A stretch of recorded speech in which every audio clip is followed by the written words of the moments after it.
I finanzieri del Comando Provinciale di Palermo, della Tenenza di Sciacca e del Comando Provinciale di Agrigento hanno dato esecuzione a un maxi sequestro di beni nei confronti degli eredi del defunto boss Salvatore Di Ganci, uno storico capomafia di Sciacca, morto nel 2021, travolto da un treno a Genova. Il decreto di sequestro è stato emesso dal Tribunale di Palermo, sezione misure di prevenzione. Di Ganci, fedelissimo di Torrina, aveva riportato diverse condanne per mafia.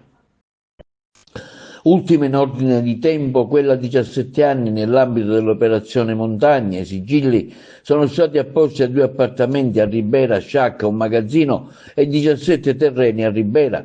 Il sequestro è stato disposto all'esito di un procedimento di prevenzione avviato su delega della Procura della Repubblica di Palermo, nell'ambito del quale sono stati svolti accertamenti finalizzati a ricostruire il profilo patrimoniale del Saccenza e del relativo nucleo familiare, che hanno consentito di evidenziare la sussistenza di una marcata sproporzione degli investimenti effettuati rispetto alle risorse reddituali lecite e dichiarate. Il servizio testimonia ancora una volta l'azione che la Guardia di Finanza svolge nell'ambito delle indagini delegate dall'autorità giudiziaria a contrasto dei patrimoni di origine illecita, con la duplice finalità di disarticolare in maniera radicale le organizzazioni criminali mediante l'aggressione delle ricchezze illecitamente accumulate e di liberare l'economia legale da indebite infiltrazioni della criminalità, consentendo agli imprenditori onesti di operare in regime di leale concorrenza.